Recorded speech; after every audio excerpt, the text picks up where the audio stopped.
Celui qui reçoit un prophète a sa qualité de prophète, recevra la récompense de prophète. Amen.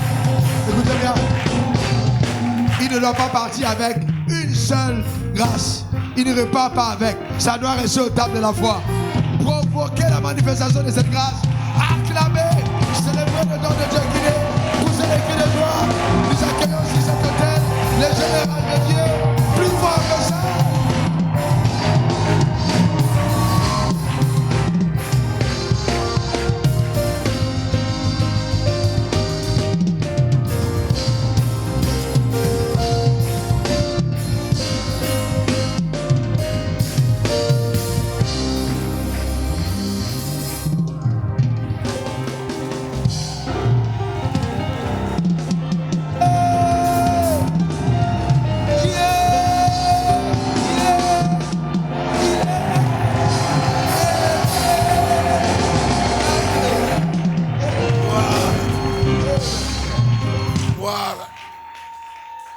Gloire à Dieu, que le nom du Seigneur soit béni. Amen. Merci et reprenez vos places. Merci et reprenez vos places. J'apprécie à sa juste valeur cet accueil chaleureux. J'apprécie à sa juste valeur. Mais aidez-moi également à pouvoir, une fois encore, par nos acclamations, nos cris de joie, dire merci à ces grands hommes de Dieu, les révérends Raoul Rafo, qui nous a abondamment bénis ce soir.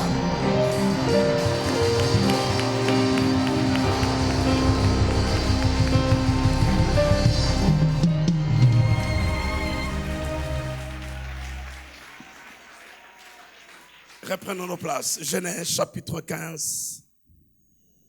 Et je commence au premier verset. Genèse chapitre 15. Et peut-être avant Genèse 15, nous commençons par le Nouveau Testament dans le livre des Actes chapitre 9.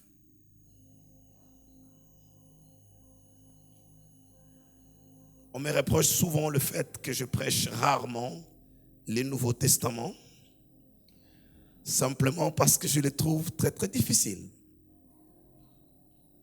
Je continue à l'étudier et plus je vais maîtriser, je commencerai à m'y mettre.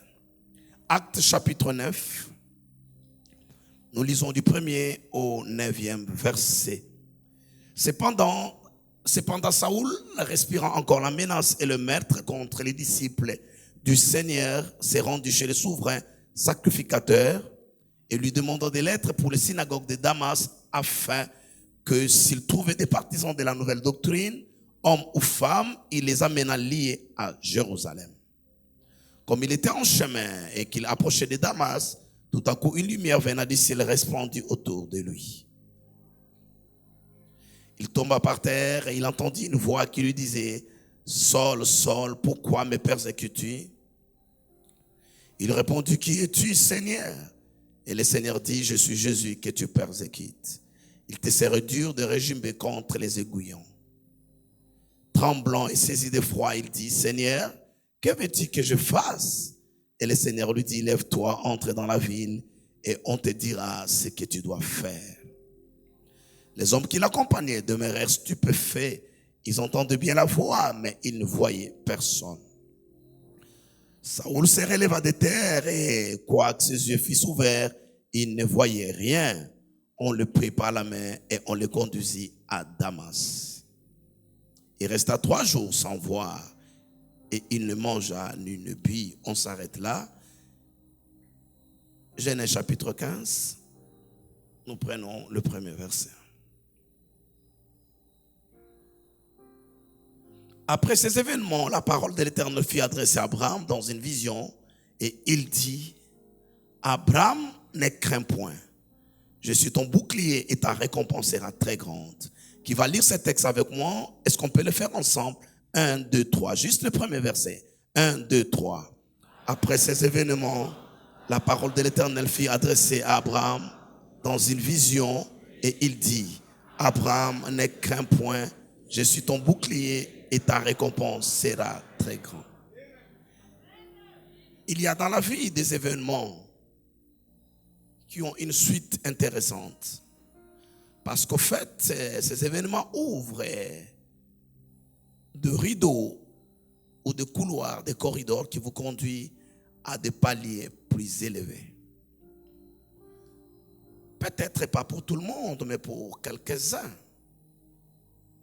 Tout ce que nous faisons tous les jours n'est en quelque sorte qu'un entraînement pour que lorsqu'un jour arrive, vous soyez à la hauteur de défis et que vous soyez en mesure de déterminer votre destinée. Si vous croisez le bras, vous ne saurez pas au jour de la compétition être à la hauteur de défis. Je pense, la chose la plus importante que David ne devait pas rater, c'est d'obéir à son père qui l'envoie s'enquérir des nouvelles de ses frères qui sont dans le champ de bataille. Mais de deux, ne pas rater l'opportunité de relever les défis qui pesaient sur Israël. Et qui sait, si toutes ces années dans la brousse, paissant le troupeau de son père, n'était qu'un entraînement pour ces moments précis. Ça, c'est une parenthèse, j'aime des parenthèses. Comme Joseph d'ailleurs, c'est dans l'obéissance à la voix du Père qu'ils ont trouvé le rendez-vous des destinées. À David, son père Jessé l'envoie et il rencontre sa destinée. Joseph, son père l'envoie, il rencontre sa destinée. Et même Saoul, le premier roi d'Israël. Il y a des choses dans la vie qu'on ne rate pas. Il y a des choses dans la vie qu'on ne rate pas. Joseph pouvait peut-être par humilité ou quoi, par inadvertance, par négligence, dire à Pharaon, donne-moi quelques jours, j'irai prier et je reviendrai vers toi. Et peut-être qu'il n'aurait pu ne plus trouver l'opportunité de retourner devant Pharaon. La Bible dit, après ces événements, je crois du plus profond de mon cœur qu'il y aura un après Cabot 2022. Et je crois de tout mon cœur que la vie de quelqu'un ne restera plus au même palier. Et j'ai comme l'impression, ce n'est qu'une impression, que ce soir, ça peut être un événement qui marque un avant et un après la vie de quelqu'un. Shamarandi salarandi kabranda. Ko rande saka. La rande sando. Après ces événements, la Bible dit la parole de l'Éternel fut adressée à Abraham dans une vision. En examinant attentivement la Bible, je pense que c'est la première fois que cela est reporté en ce qui concerne Abraham. Il a entendu Dieu parler, mais cette fois, il peut voir et entendre. Et vous connaissez l'impact que la télé a sur l'être humain par rapport à la radio. Parce qu'elle permet des sources. La vue, ça fait deux. Par rapport à la radio, ça entre que par là. Après ces événements, la parole de l'Éternel fut adressée à Abraham dans une vision et il dit: Abraham, ne crains point, je suis ton bouclier et ta récompense sera très grande. Mais ce qui m'intéresse, ce sont des événements en question. Sans ces événements-là, il n'y aurait pas après ces événements. Quelque chose s'est passé. Comme Cabot 2022. Et après Cabot, la vie de quelqu'un pèsera lourd. Toute forme de restriction, toute forme de confinement sera brisée. Et tu te retrouveras au large. Je te parle cette fois comme un prophète. Tu te retrouveras au large. Il est impossible que ta vie reste la même après ce que nous avons écouté ce soir. Je suis révolté dans mon esprit, je suis révolté dans mon esprit. Il y a des choses qui sont entrées en moi. Impossible qu'elles me restent au même niveau. Ce n'était pas simplement des paroles que nous avons entendues, mais c'est des choses dont Jésus dit. Les paroles que je vous ai annoncées sont esprit et vie. Et ce que lui dit lorsqu'il me parlait, une force entra en moi et je me tins sur mes pieds. Je ne sais pas si quelqu'un a entendu ce soir ce que j'ai entendu. De toutes les façons, on n'entend pas les mêmes choses. Tout dépend des dispositions de nos cœurs.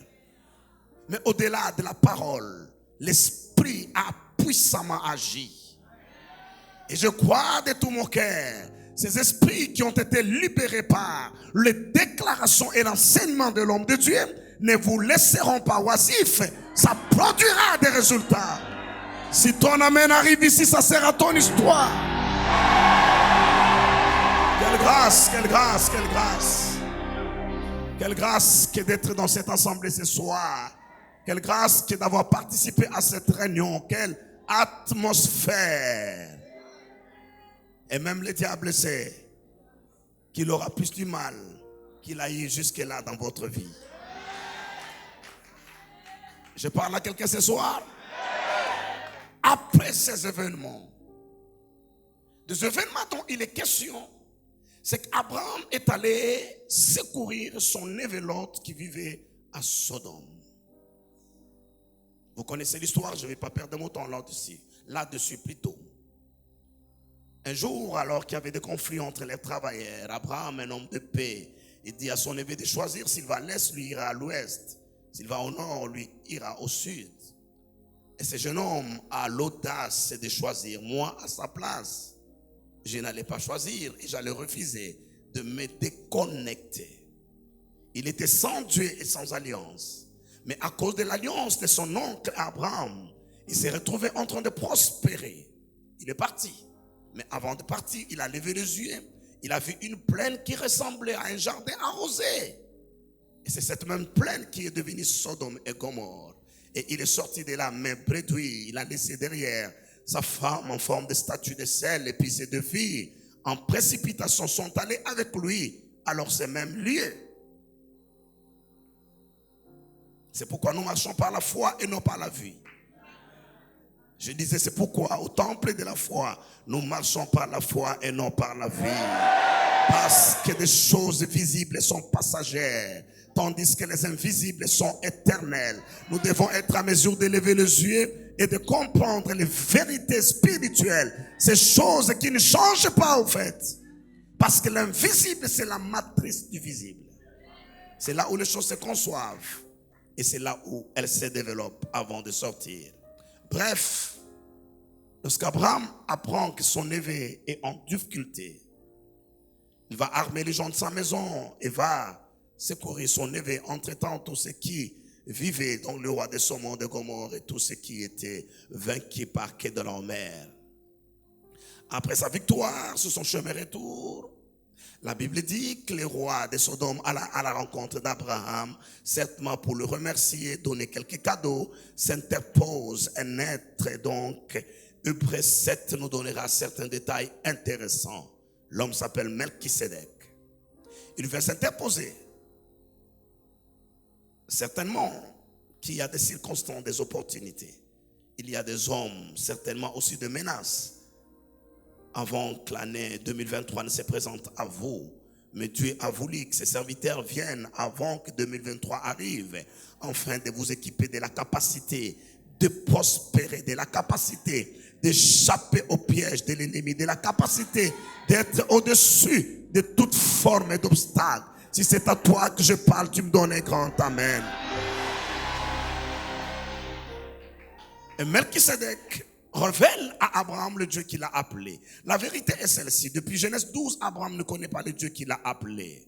Certainement pour lui, c'est l'un de ses... Parce qu'en fait, il est sorti d'un background polythéiste. Et dans le polythéisme, il y a plusieurs dieux parce qu'ils doivent s'entraider. Aucun d'entre eux n'est tout puissant. Ils n'ont que des spécialités comme dans tous les autres domaines de la vie. Et ils s'entraident les uns les autres. Et pour Abraham, certainement, c'est l'un de ces dieux-là. Il est parti par l'obéissance. Jusqu'à Genèse 14, Abraham ne connaît pas le Dieu, véritablement le Dieu qu'il a appelé. C'est Melchisédek qui lui révèle.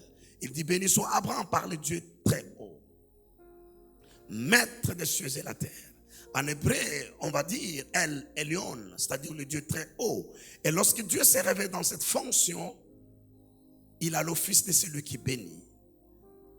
On dit qu'il est possesseur des cieux et la terre. Il est le Dieu qui bénit. C'est comme ça, lorsque Melchisédek est parti et que le roi de Sodome propose à Abraham tout ce qu'il lui propose, Abraham tout de suite a écouté un discours qui l'a impacté. Et il le répète. C'est pas normal, après toutes ces déclarations, après cet enseignement, et que sortant de ces lieux, tu parles encore de choses que tu disais avant d'écouter ce que tu as écouté. Le roi de Sodome dit, tu prends pour toi tous les butins de guerre, mais tu me donnes juste des hommes. Abraham lève la main et dit, par le Dieu très haut. Depuis Genèse 12, il ne connaissait pas ce Dieu, il n'a jamais parlé du Dieu très haut. Mais c'est Melchisédek qui lui donne la révélation du Dieu très haut. Et à peine qu'il a la révélation du Dieu très haut, lui-même s'approprie ce Dieu. Il dit, je le jure par le Dieu très haut. Je ne prendrai rien de ce qui est à toi, pas même un bouton. Laissez-moi dire, lui parler de lacets de chaussures. Moi je parle des boutons, c'est pas très différent. Pour que tu ne dises pas que tu m'as béni. Il faut que ma bénédiction soit signée El Elyon. J'ai aimé ce que l'homme de Dieu a dit. Il dit des choses très, très intéressantes. Il dit que le diable est un voleur. Et si tu reçois quelque chose de lui, tu es receleur. Et les receleurs font partie de l'association des malfaiteurs. D'une manière ou d'une autre, il y aura des poursuites. Il conclut en disant, tu n'as pas besoin d'aller auprès d'un voleur pour avoir ce dont tu as besoin. Tu peux l'avoir à la source, chez le propriétaire. Et le propriétaire, c'est le Dieu dont je parle ce soir. Il s'appelle El Elyon. Il est le possesseur des cieux et la terre. C'est après ces événements. C'est après ces événements. Mais laissez-moi vous reconstituer l'histoire pour vous aider à comprendre. Et si vous avez compris, faites-moi signe. Je retourne le micro.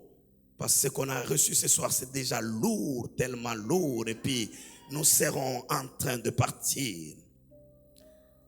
Hébreux chapitre 7, du 1er au 10e verset. Ça, c'était une rencontre de destinée. Ça, c'était des rencontres qu'on ne rate pas.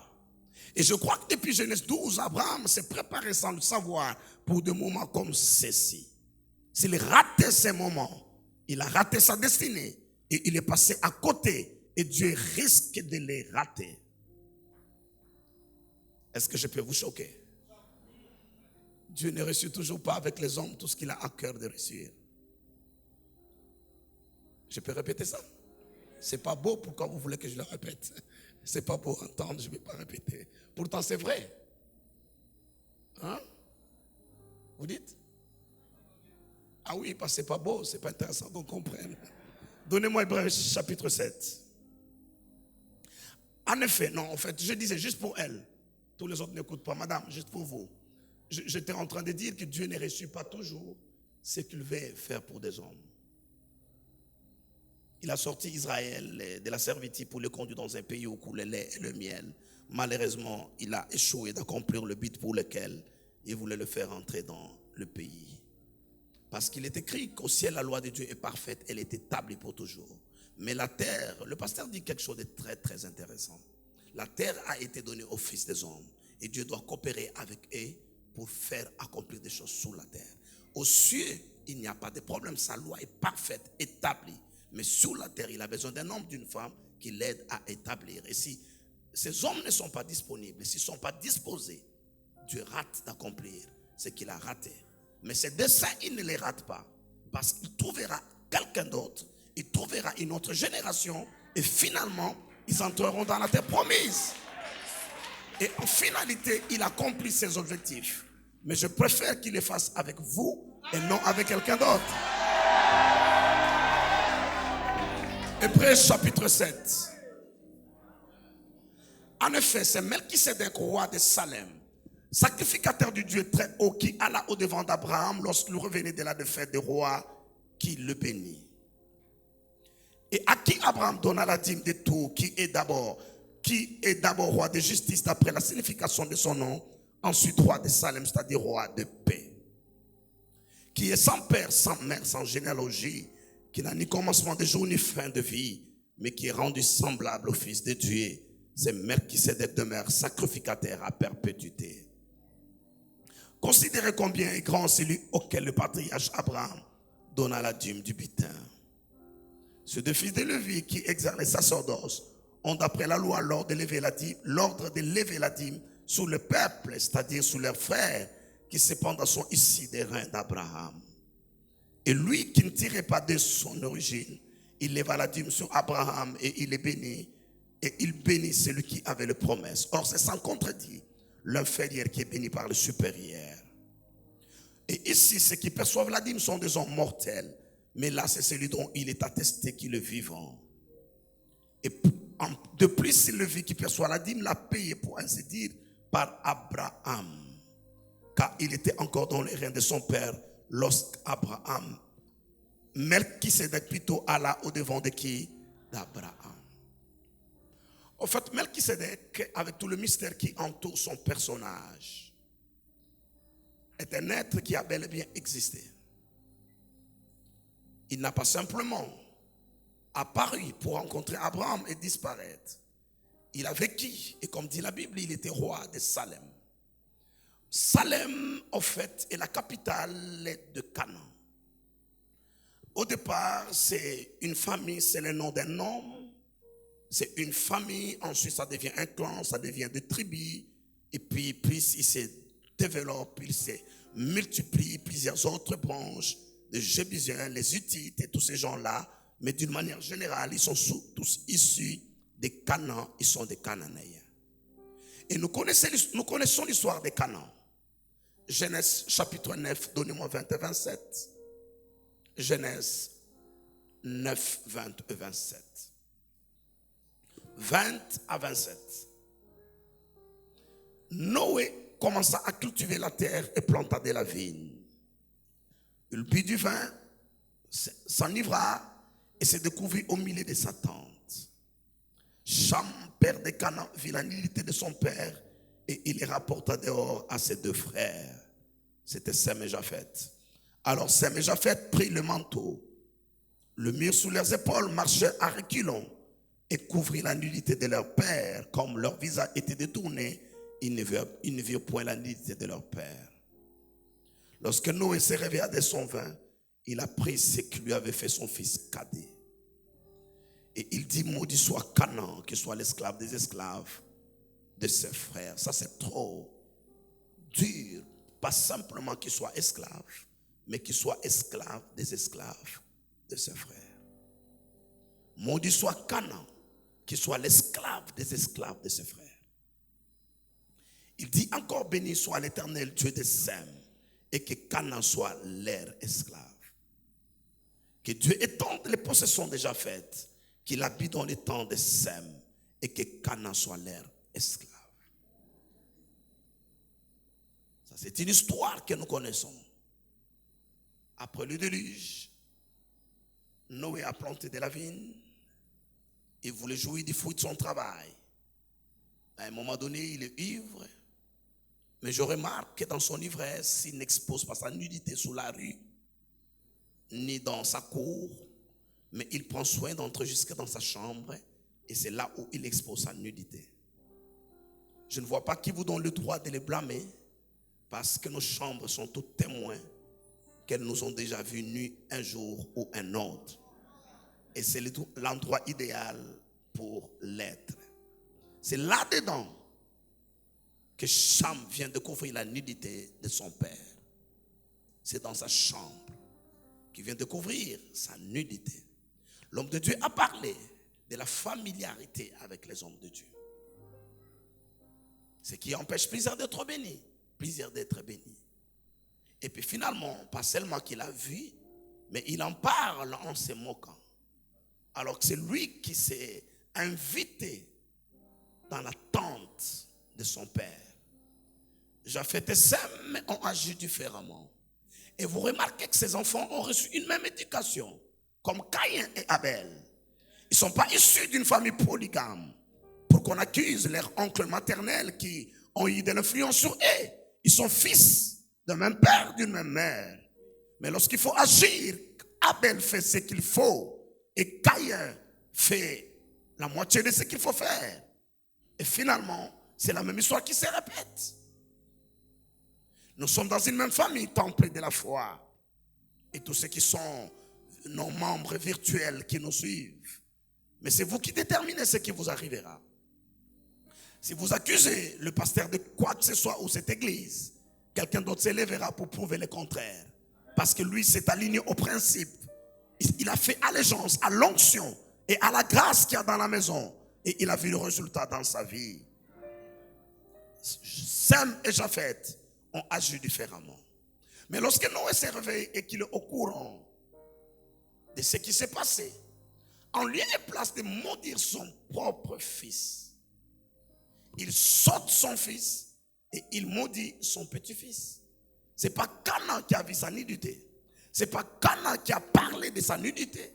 Canaan, c'est le fils de Cham. Mais Noé est un homme spirituel. Il sait que la bénédiction de Dieu déclenche un mécanisme d'autodéfense. Dans la Bible, il est toujours dit que l'Éternel vous bénisse et qu'il vous garde.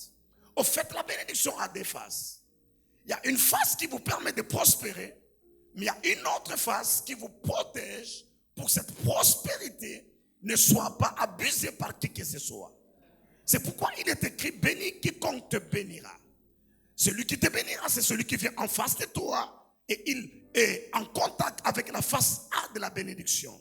Mais maudit soit celui qui te maudira, c'est celui qui vient derrière ton dos et qui rencontre la face B de la malédiction. Quand l'Éternel te bénit, jouis de ta bénédiction. La Bible dit que Dieu nous donne toutes choses avec abondance pour que nous puissions en jouir. Tu ne dois pas avoir peur des sorciers de ton village ou des jaloux. Des jaloux seront toujours là, mais ne seront pas en mesure de détruire la bénédiction que Dieu te donnera. Quand Dieu te bénit, tu peux dormir tranquillement. La bénédiction a le pouvoir de se défendre elle-même. La Bible dit 1000 tombent à ta droite et 10 000 à ta gauche. Tu ne seras pas atteint. Pourquoi? Parce que l'Éternel est avec toi. Il est écrit ailleurs, forme des projets, ils seront sans effet. Dites des paroles, elles resteront vaines. Parce que l'Éternel est avec. Donne-moi ton nom, je le mets dans ma bouche. Qu'il en soit ainsi au nom de Jésus-Christ. Noé sait que Cham a été béni par l'Éternel à la sortie du déluge. Parce que la Bible dit l'Éternel bénit Noé et ses fils. Dieu est un stratège. Lorsqu'il a béni Adam tout seul et que celui-là a trébuché, la bénédiction est retournée au ciel. Il dit cette fois je ne bénirai pas seulement Noé, je bénirai directement ses fils. Il n'a pas chargé Noé de bénir ses fils, mais il les a bénis au même moment. Et Noé savait, parce que ses fils sont bénis de l'Éternel, s'ils osent les maudire, leurs bénédictions vont déclencher un mécanisme de représailles contre lui. C'est ainsi qu'il saute Cham, il tombe sur l'innocent Canaan qu'il bénit. Je me suis rendu compte que très souvent dans la vie, ce sont des innocents qui payent le prix le plus élevé. Je vous exonère de cette liste-là. Lorsqu'il y a des hostilités, généralement, les auteurs de ces hostilités ne meurent pas. Ce sont des innocents qui meurent. Lorsqu'il y a des sanctions économiques contre un pays, ceux qu'on veut punir en réalité ne souffrent pas de ces sanctions. Ce sont des pauvres citoyens qui souffrent de ces sanctions. La Bible dit quelque chose. Il dit, je vis des princes marcher à pied et des esclaves sur des chevaux. Je vis la sagesse dans l'abaissement et la bêtise dans le lieu élevé. Mais le plus important dans ce texte, c'est ce qui suit, ou ce qui vient plutôt avant. C'est une erreur qui procède de celui qui dirige. C'est ce qu'on n'a pas vu dans ce texte. On blâme les esclaves. On blâme le prince d'être à pied. Mais la Bible dit que c'est une erreur qui procède de celui qui dirige. C'est-à-dire, un système est mis en place pour favoriser les esclaves et de favoriser le peuple. Je lève à mes droits, je décrète et je déclare. Tu ne feras pas partie de ces victimes-là. Je vais te parler d'Abraham ce soir, mais laissez-moi déclarer ces choses. C'est vrai dans mon esprit, je les ressens. Ce verset d'Ecclésiaste est très fort. Et ça, c'est la vie de tous les jours. C'est les expériences de tous les jours. Maman Daniel, cela veut dire quelqu'un qui était supposé vivre, il meurt par la faute du médecin qui l'opère. Il y a des gens qui sont morts plutôt par la faute du pilote. C'est l'erreur de celui qui dirige. Il y a des gens qui sont morts par la faute du conducteur. Ils n'étaient pas destinés à mourir. Je t'enlève sur cette liste-là. Tu ne mourras pas de l'erreur de celui qui dirige. Tu ne mourras pas de l'erreur du gouvernement, ni de tes parents, ni d'un médecin, ni de ton chef d'entreprise. Combien de gens sont dans la misère et la pauvreté? Simplement parce que le gestionnaire, parce que le directeur général de telle ou telle entreprise a mal géré et que la faillite est arrivée et les innocents croupissent et payent le prix. Je t'enlève de cette liste-là. Tu ne payeras pas la faute des autres, ni celle de tes parents. Peu importe qui dirige, je te mets sous la liste des exceptions. Tu échapperas. Tu ne seras pas victime de la vie. Donne-moi un amen et que je l'entende. Qu'est-ce qui m'amène dans ça? C'est Canaan. Canaan est innocent.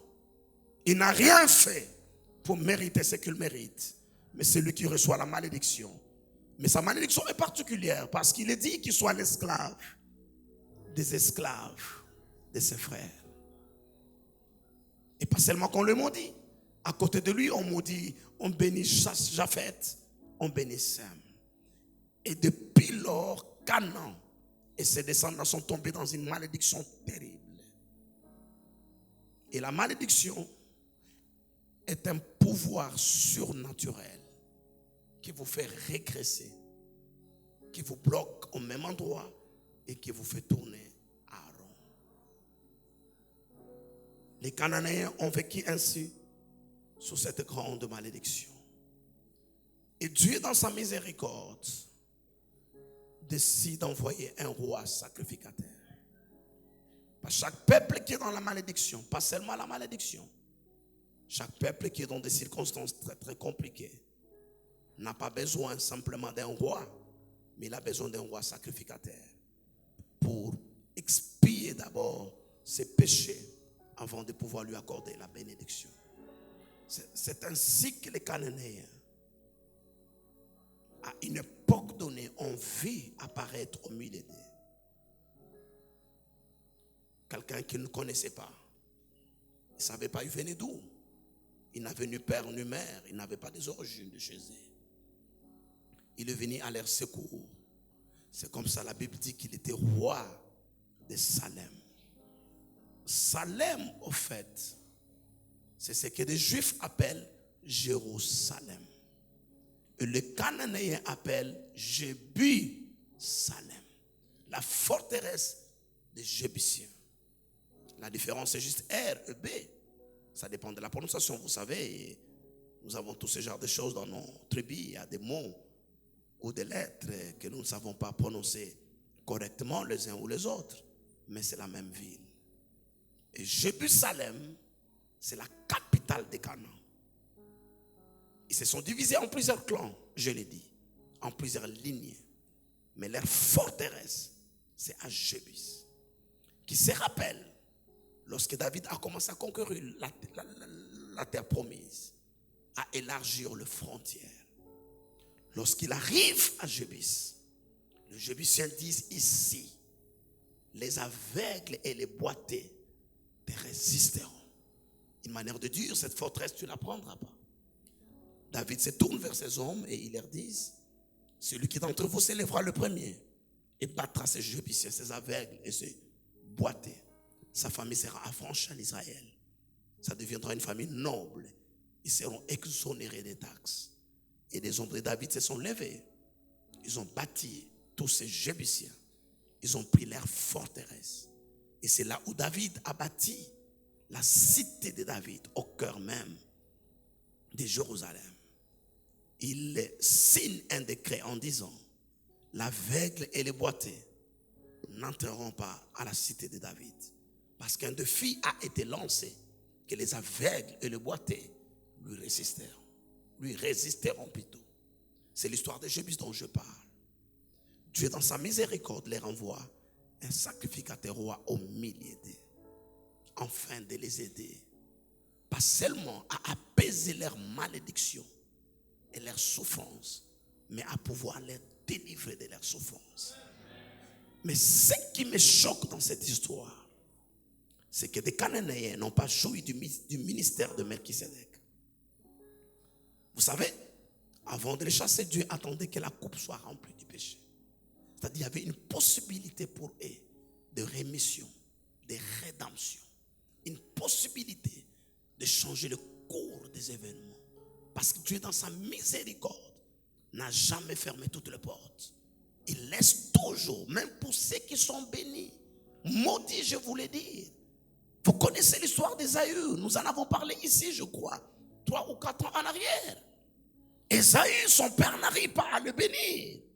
Son père lui dit, tu vivras de ton épée, tu seras errant toute ta vie. Mais, en errant librement ici et là, un jour arrivera, tu briseras le joug de ton frère sur lui. Et ce jour-là est arrivé, vous le savez, lorsque Jacob rentre de chez Laban et qu'il rencontre son frère Ésaü, lui qui est béni de Dieu, béni de son père, favorisé de sa mère, il s'est prosterné devant Ésaü et il a fait, lui, ses enfants, parce qu'il y a toujours une d'opportunité. Dieu n'a jamais fermé des portes pour toujours. Il a donné aux Cananéens la possibilité, par Melchisédek, de pouvoir renverser la malédiction, établir la bénédiction. Mais ses habitants ne l'ont jamais compris. Ce qui est choquant, c'est qu'un fils de Sem, qui n'a rien à voir avec la malédiction, Abraham est de la race de Sem, lui rencontre Melchisédek. Il a la lumière, il a la révélation pour comprendre cet homme n'est pas un être particulier. C'est pas un autre particulier. Il prélève un 10e de son revenu. Frères et sœurs, c'est à qui Melchisédek a été envoyé. C'est pourquoi la Bible dit, à celui qui a, on donnera. À celui qui n'a pas, on ôtera même ce qui semble avoir. Ceux qui avaient le plus besoin de Melchisédek, de son impactation, n'ont pas joui de cela parce qu'ils étaient aveuglés. Savez-vous, frères et sœurs, un jour, Jésus regarde Jérusalem du haut d'une colline, pleure sur Jérusalem en disant, si toi aussi tu connaissais les choses qui contribuent à ta paix, mais elles te sont cachées aujourd'hui. Un jour viendra où tes ennemis t'environneront de toutes parts, te presseront au milieu de toi, et que ça ne soit pas ton histoire. Je prie Dieu ce soir que les yeux de quelqu'un s'ouvrent et qu'il comprenne pourquoi Dieu suscite des hommes.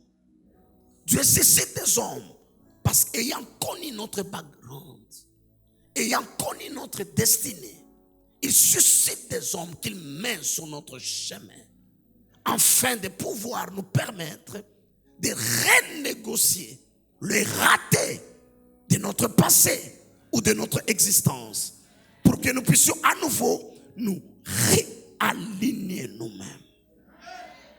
Un fils de Sem qui n'a rien à voir avec la malédiction des Cananéens, c'est lui qui jouit du ministère de Melchisédek.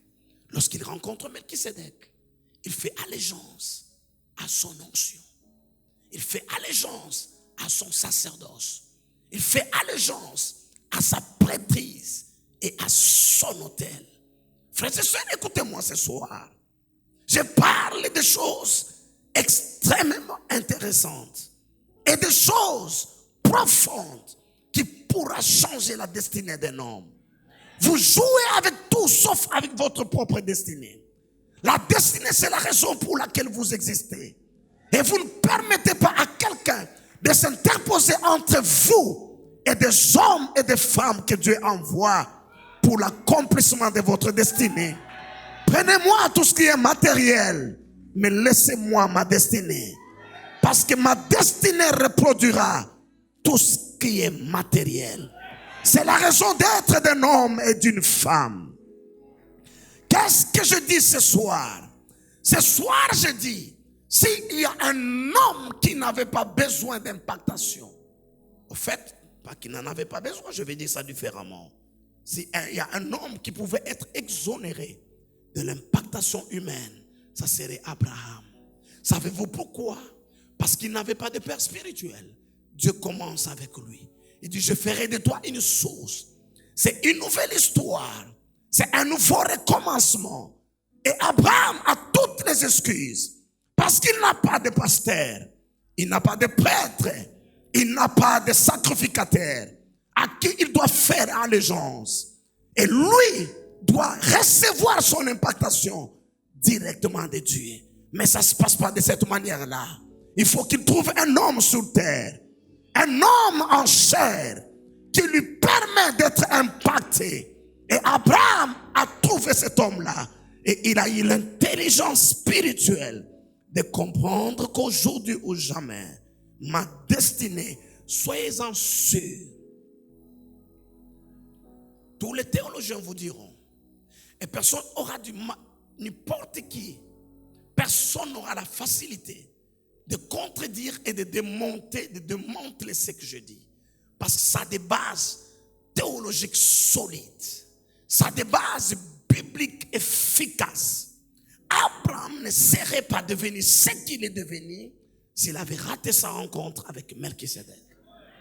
S'il avait vécu comme un homme ordinaire et qu'il avait continué son chemin comme si de rien n'était, il n'allait pas devenir ce qu'il devait devenir. Premièrement, parce qu'Hébreux 7 nous dit, lorsqu'il alla au-devant de Melchisedec et qu'il paya sa dîme, Lévi aussi paya sa dîme. Il y a des actes qui n'engagent pas juste un individu. Il y a des actes qui engagent des générations entières. Et c'est pas ici que je vais l'expliquer. Vous êtes une église très bien enseignée. Vous savez tous la déchéance est partie d'un homme. C'est par le péché d'un seul homme que tous ont été déclarés pécheurs. Et même le bébé qui naît aujourd'hui, qui en forme de bien et de mal, ne connaît absolument rien. Il naît avec la nature pécheresse. Pourquoi? À cause d'un seul homme. Et cet homme, c'est qui? C'est le premier Adam. Raison pour laquelle, pour le salut, Dieu aussi a procédé de la même manière. Tous ont été gratuitement justifiés par l'obéissance d'un seul. Je parle de qui?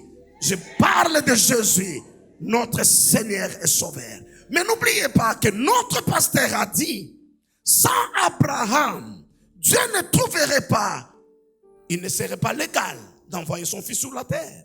Il fallait qu'il trouve d'abord un homme, et que par alliance avec cet homme, et que de cette lignée-là puisse sortir le Messie roi, et qu'il vienne dans toute la légalité. Ça, c'est la première raison. C'est qu'il donne à Lévi le droit de prélever la dîme chez le peuple d'Israël. Laissez-moi commencer. Pas en amont, laissez-moi commencer en aval. Si le peuple d'Israël ne donne pas la dîme, il ne sera jamais béni. Il ne sera jamais béni. Mais pour qu'il donne la dîme, il faut qu'il y ait quelqu'un qui est mandaté, qui est ouin pour prélever la dîme. Parce que le problème de la dîme, c'est pas le 1%, le 10%, la portion de la... Ici, on l'explique mieux. Ici, les gens donnent 10%, 20, 30, 40, 50. Il y a des gens qui sont allés jusqu'à 90%. Parce qu'en fait, dans la vie, moi, j'ai compris. J'ai compris que je souffrais lorsque je vivais de 90% de mes revenus. Je commence à changer l'équation. Maintenant, je vis de combien? 60% de mes revenus, 40, c'est pas à moi. Et je vis mieux. Parce que le problème, c'est 10% de quoi et 40% de quoi? C'est ça tout le problème. Ça peut être 10% de 10 000 francs CFA, 100 000 francs CFA de revenus. Mais si c'est 10% de 1 milliard de francs CFA et 40% de 10 000 francs CFA, quel est le choix que vous faites? De vivre de 90% ou de vivre simplement de 60%? Le mystère, ce n'est pas le montant que vous donnez, mais c'est le principe qui est derrière. Or, Lévi n'a pas autorité de prélever la dîme si lui-même, au préalable, n'a pas donné la dîme à un plus grand que lui. Et comment pouvait-il donner la dîme à un plus grand que lui? Parce que lui seul, dans toute sa lignée et sa famille, qui a le mandat et l'autorité de prélever la dîme. Sur Juda, sur Ephraïm, Joseph n'existait plus, c'est plus une tribu, il est divisé en deux. Sur Manassé, sur Benjamin, sur Dan, sur Nephtali, sur Siméon et sur Ruben. Mais il fallait au préalable que lui-même la donne d'abord la dîme. À qui il donnerait sa dîme? C'est comme ça, étant dans les seins d'Abraham. Lorsqu'Abraham alla au devant de Melchisédek et qu'il paya sa dîme, Lévi aussi paya sa dîme. Cela veut dire que si ton arrière-grand-père avait un pasteur comme celui-là, une ensemble comme celle-ci, ta vie ne serait pas au point où tu es. Et c'est ta responsabilité. Ne fais pas comme cet autre roi d'Israël, je ne me souviens même pas de son nom. Parce que ce n'est pas intéressant de se souvenir de gens qui ratent les rendez-vous de l'histoire. C'est le roi à qui Dieu dit, j'aurais dû déchirer ton royaume. Mais à cause de ton père, je ne le ferai pas. Il répond en disant, aussi longtemps que ça n'arrive pas pendant ma vie sur terre, ce n'est pas un problème. Cela veut dire tu le déchires, mais je ne serai pas en vie. Qu'est-ce que moi je veux perdre? Mais entre-temps, on ne le déchire pas maintenant parce que ton père a fait quelque chose. Vous devez avoir une pensée transgénérationnelle. Le Dieu de la Bible est un Dieu transgénérationnel. Cela veut dire ce qu'il donne, c'est tellement beaucoup et c'est tellement grand que ta petite existence en termes de temps sur terre ne peut pas consommer tout ce que Dieu donne. Tout ce pourquoi tu fais, tu agis dans cette maison. Il faut que tes enfants et tes petits-enfants, tes arrière-petits-enfants puissent en bénéficier. John D. Rockefeller a dit un jour à ses amis, à ses partenaires d'affaires, je cherche un nom, vous allez me donner parce que vous connaissez. C'est le bateau qui a fait naufrage, le célèbre bateau qui a fait naufrage, Titanic. À l'époque, lorsqu'on construisait Titanic, c'était la plus belle opportunité d'affaires. Et des hommes d'affaires américains ont mis le meilleur d'entre eux. Et ils sont venus voir John D. Rockefeller. Et John D. Rockefeller a dit qu'il n'était pas intéressé par l'affaire. Au fait, il leur a dit que de lui donner le temps, il va réfléchir. Après avoir prié, il a dit qu'il n'était pas intéressé par l'affaire. Et puis ses amis l'ont critiqué certainement parce que ton argent va à l'église, parce que tes dîmes, tes affaires vont à l'église. Tu rates une opportunité de l'histoire. Il dit, Dieu est le maître des temps et des circonstances. Mon argent ne va pas dans cette entreprise. Et ceux qui ont mis tout leur argent ou une partie de leur argent, vous connaissez tous l'histoire du Titanic. L'argent a été noyé dedans. Mais John D. Rockefeller a laissé pas seulement un nom, a laissé pas simplement une légende, mais a laissé une richesse. J'étais tenté de dire qu'elle est perpétuelle. Parce que si vous faites des calculs, 1000 générations après, et que chaque Rockefeller consomme serait 100 millions de dollars tout au long de sa vie, cette richesse ne se terminera jamais. Parce qu'il a compris. Abraham alla au devant de Melchisédek. Il a engagé Jacob, Isaac, Jacob. Je parlais de toi en quoi? Vous connaissez comment ça se fait, non? Avant, c'était on vous vend seulement les shampoings. Et puis à côté shampoing, il y a quel produit? Quand on a fini shampoing, c'est quoi? Conditionnant. Après conditionnant, il y a des pommades. Mais maintenant, on prend tout ça, on le met 3 en 1. Quand tu prends ça, tu as tout ensemble. Et tu résous le problème entre peu de temps. Je lève ma main droite, je prie Dieu que soit activée en toi la bénédiction d'Abraham, d'Isaac et celle de Jacob. Que la bénédiction qu'il y a sur ton père spirituel et tous les hommes qui font défiler sur cet autel, que cette bénédiction vienne sur toi.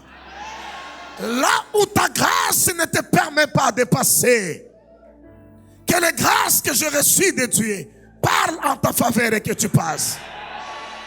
La dimension dans laquelle tes sacrifices ne peuvent pas te conduire, que le sacrifice de ton pasteur te conduit sur cette plateforme-là. Je m'associe à la voix de ton pasteur. Je décrète et je déclare, tu sois de cette génération de catalyseurs. Cette génération des hommes et des femmes qui réécrivent l'histoire de l'Afrique, qui réécrivent l'histoire de leur famille. Que Dieu te donne d'être connecté à ces grâces et de réécrire l'histoire différemment. Tu réécriras une histoire glorieuse. Tu prendras le nom que tu portes, le nom de ta famille. Tu le lèveras et tu le placeras très haut. Et qu'un jour quelqu'un prie en disant, Éternel, bénis-moi comme tu as béni. Donne-moi ton nom. Tu as béni qui? Asseyez-vous s'il vous plaît, mes amis.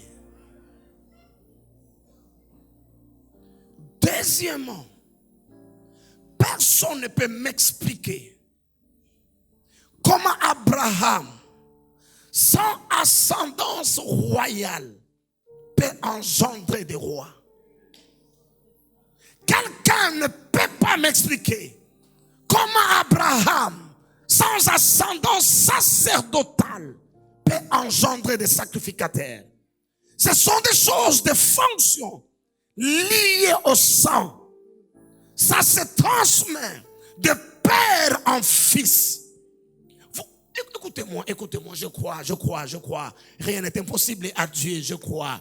Mais je vous conseille d'oublier de devenir un jour roi d'Angleterre. Oubliez ça. Je vous ai prévenu que je crois à la foi. Rien n'est impossible à Dieu. Mais oubliez de devenir un jour roi d'Angleterre. Ça, oubliez ça. Pourquoi vous oubliez? Parce que ça se transmet de père en fils. Il faut être du sang. Mais comment Abraham a-t-il engendré des rois et des sacrificateurs sans avoir eu une ascendance royale ni sacerdotale? Il fallait qu'il rencontre un homme. Et cet homme était à la fois roi et sacrificateur. Et par leur contact, par leur acquaintance, par l'impactation, Shamarando Shalarabanda, tu verras dans ta vie de choses auxquelles tu n'étais pas destiné. Karamandarabashonda, Kalarabando Sharandi Sabra, Kanamando, que rien ne pourra justifier. Je voulais dire toute ta vie, toutes tes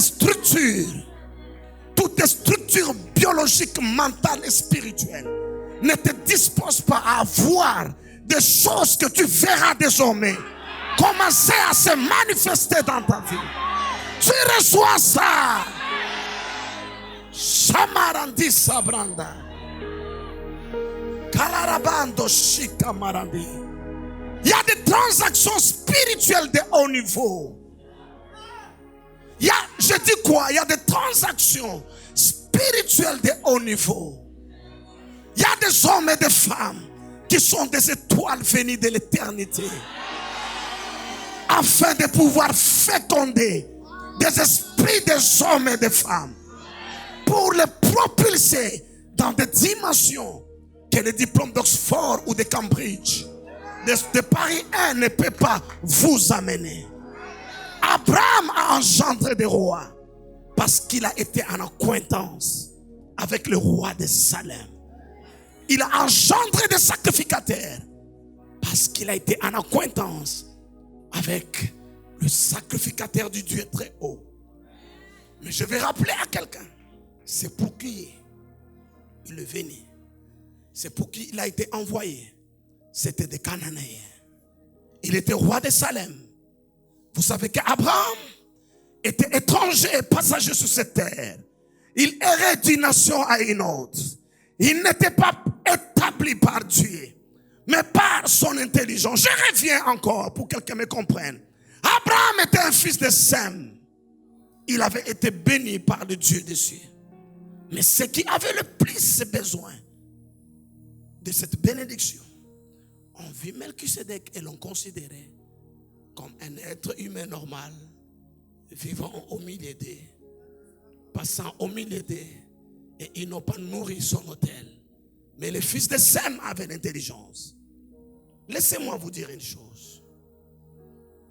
Pourquoi je vous ai lu les textes des Actes, chapitre 9? C'est pas pour que je me justifie auprès de ceux qui m'accusent que je n'enseigne pas le Nouveau Testament. Mais je vous ai donné ce texte pour vous montrer un homme qui a reçu un appel d'en haut de Dieu lui-même. Saoul de Tarse. Jésus l'a rencontré sur le chemin de Damas. Est-ce que vous avez bien lu ce texte avec moi? Donnez-moi le verset 16 et 17. Acte 9. Chamarandos cabratos chalarandiska.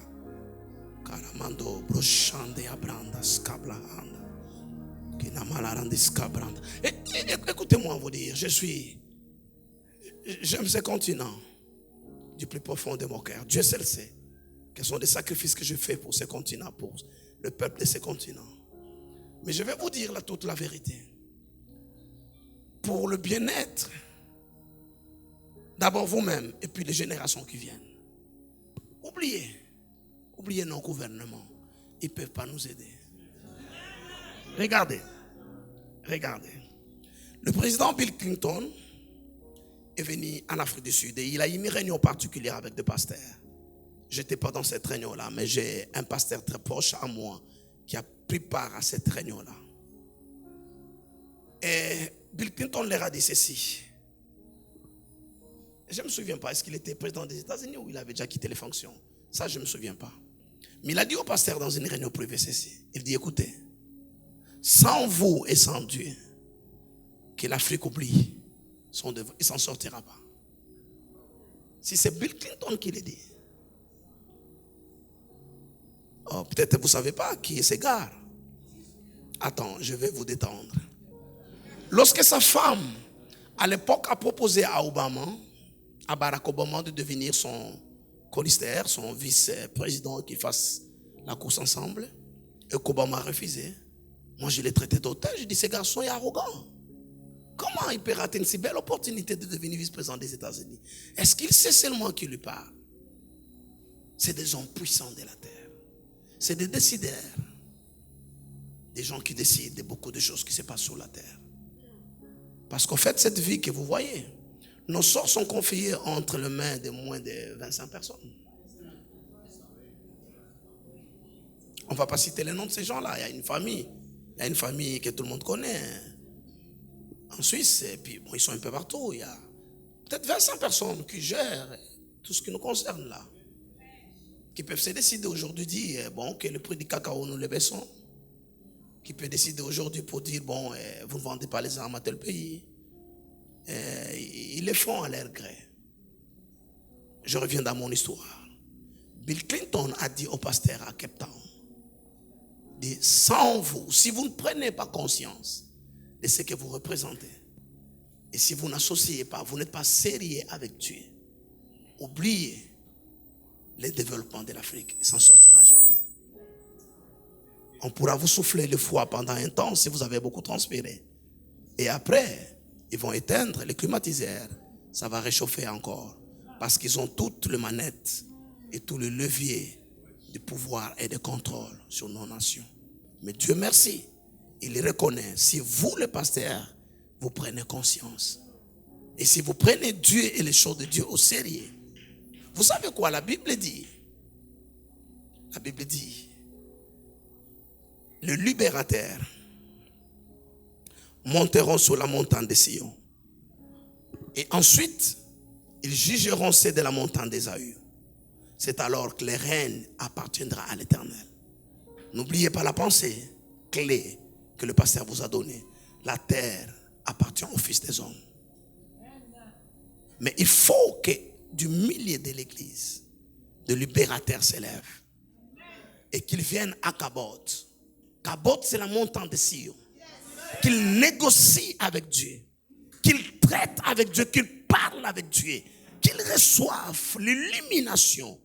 Est-ce qu'on vous a déjà dit, ces royaumes marchent? Dans ces royaumes, on marche et on progresse par le principe de la lumière.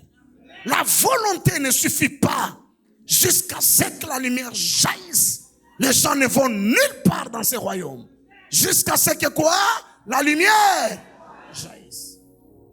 16-17. Shamaranda Kabranda, Sharabandi. Partout où tu vois un sacrificateur.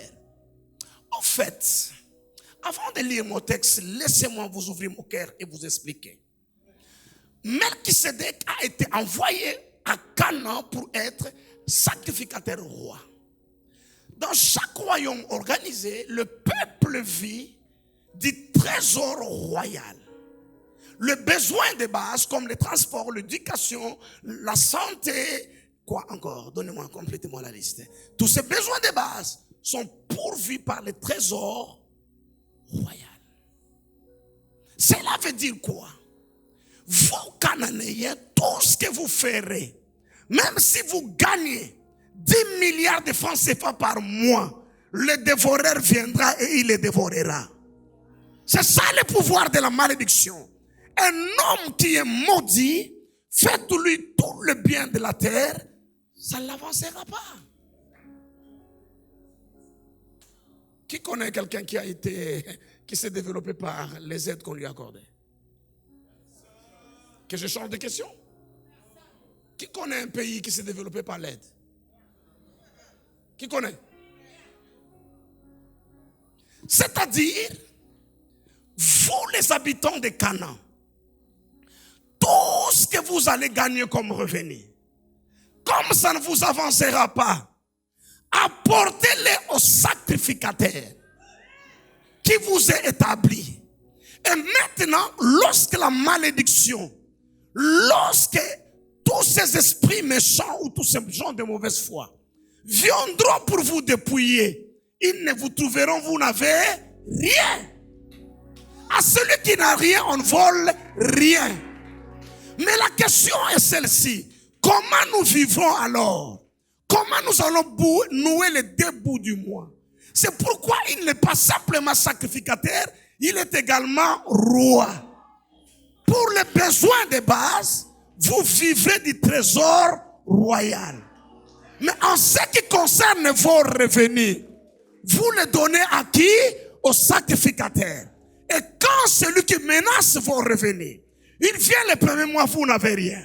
Le deuxième mois, vous n'avez rien. Le troisième mois, vous n'avez rien. Il finira par faire quoi? Par s'en aller et vous oublier. Mais en attendant, vous vivez de quoi? Du trésor royal. Juste les bases. Le besoin de base de la vie.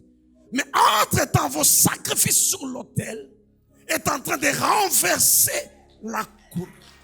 Oh mon Dieu. Regardez-moi. Dans ces royaumes, tous qui ont prospéré d'une manière exponentielle vous diront qu'un jour, Dieu leur a demandé de se dépouiller de tout ce qu'ils avaient. Ils ont un jour donné tout ce qu'ils avaient.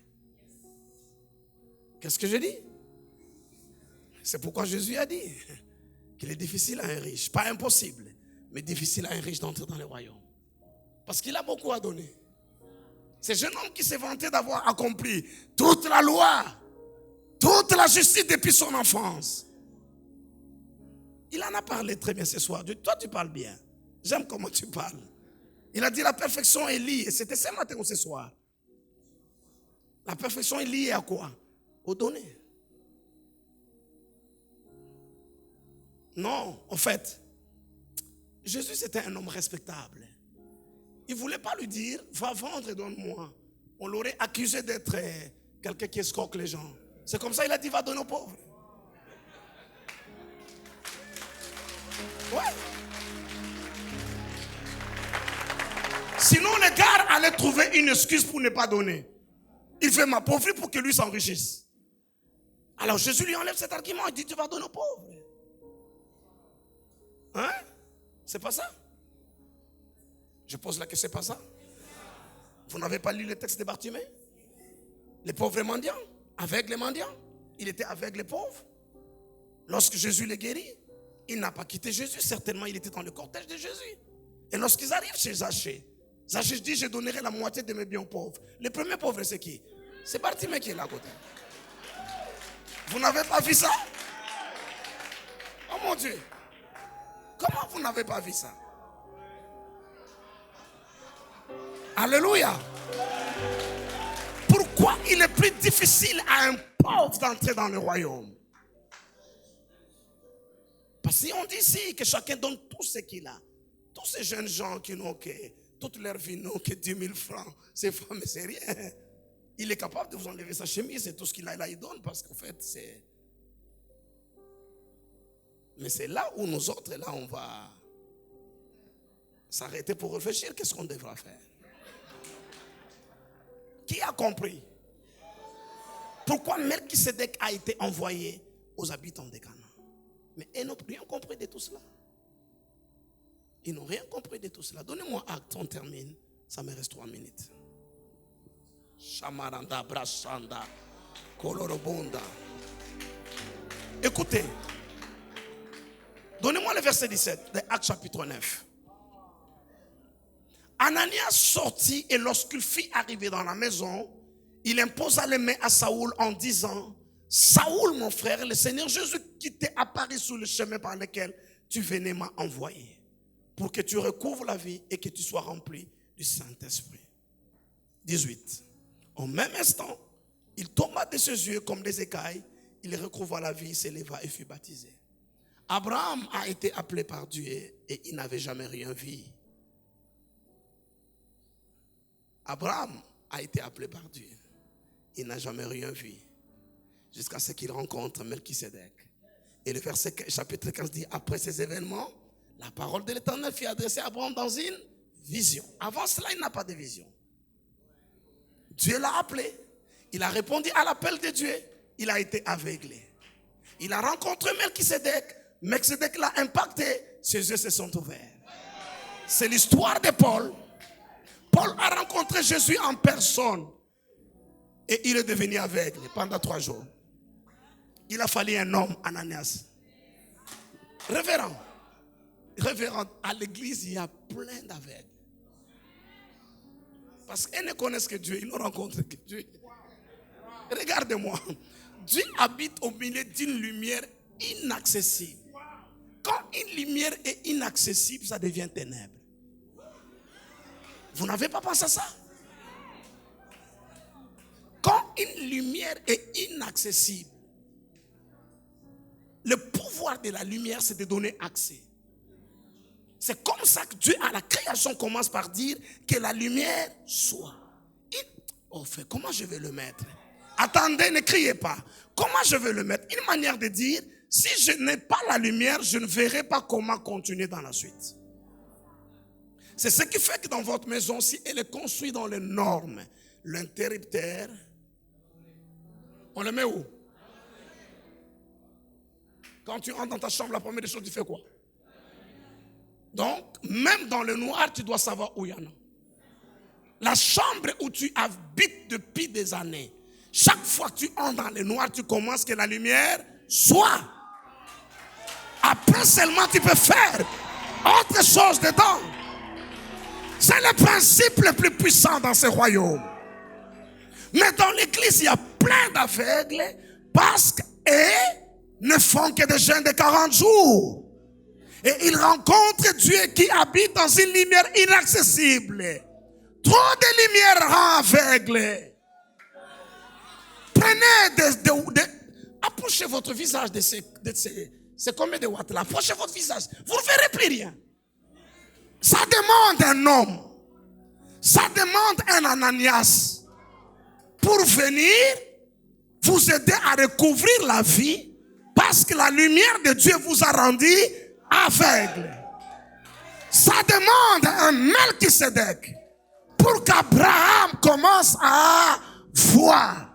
Ça s'appelle quoi? Impactation. Toutes les fois qu'un homme vous impacte, en fait, la première des choses, vous vous posez la question que je me suis posée ce soir. J'ai dit, mais je n'avais pas bien lu ma Bible. Comment il a vu ce que je n'ai pas vu? Je lis la Bible dans des langues originales. Je lis ma Bible, le même texte que l'homme de Dieu lisait. Et la preuve lui-même l'a dit, qu'un homme est impacté. C'est la révélation. Mais ça ne vient pas de Dieu. Ça vient des hommes que Dieu a établis.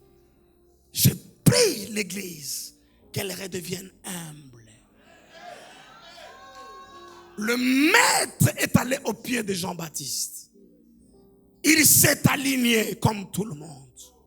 Jean-Baptiste ne l'a pas vu venir jusqu'à ce que c'était son tour. Et la Bible dit Jésus aussi. Aussi. Jean-Baptiste dit non, toi je ne peux pas te baptiser. Jésus dit quoi? Laissons accomplir toute la justice. C'est le voie par lesquelles Dieu passe. Qui m'a entendu ce soir? Qui m'a entendu ce soir? Il rencontre un homme. Le passé parlait de chromosomes.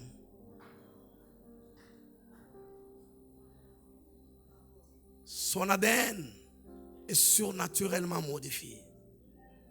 Vous connaissez, la science a fait beaucoup de progrès. Un manguier peut être, on va greffer l'avocatier, une branche d'avocatier, on prend, et puis un arbre produit plusieurs fruits à la fois. Ça, c'est la science qui découvre aujourd'hui. Mais ce sont des procédés surnaturels. Tu peux avoir en toi une branche ou à faux. Tu peux avoir en toi une branche espérance. Tu peux avoir en toi une branche et tu deviens plusieurs en un. Et tu te facilites la vie. Et chaque démon que j'ai vaincu, quand il te voit, il te laisse passer. Et chaque principauté que le révérend Wafo plutôt a vaincu, quand il te voit, il dit non, c'est Wafo qui arrive. Il te laisse passer. Je reconnais que j'ai encore des batailles dans la vie. Mais j'en ai remporté plusieurs aussi. Il a encore des batailles, mais il a remporté plusieurs. Vous pouvez être plusieurs en un. Je dis vous pouvez être plusieurs en un. C'est comme ça qu'Abraham est devenu capable d'engendrer des rois et des sacrificateurs. Par le pouvoir de quoi? De l'impactation. Et lui qui était aveugle comme Paul pouvait maintenant voir. Quelqu'un lève la main et commence à remercier Dieu pour Kabod 2022. Quelqu'un élève sa voix. Quelqu'un élève sa voix. Quelqu'un élève sa voix. Quelqu'un élève sa voix. Il commence à bénir Dieu pour Kabod 2022. Et derrière Kabod 2022, il y a un visionnaire. Il y a un homme à qui Dieu a parlé. Il y a un homme que Dieu a suscité pour que Kabod vienne. Pour que Kabod vienne. Alors que tu bénis Dieu pour Kabod, tu bénis Dieu pour l'homme que Dieu a suscité. L'homme à qui Dieu a donné la vision de Kabod. Après ces événements, après Kabod 2022, impossible que tu sois là. Je n'entends pas ta voix, je veux que des voix s'élèvent. Des voix s'élèvent vers Dieu.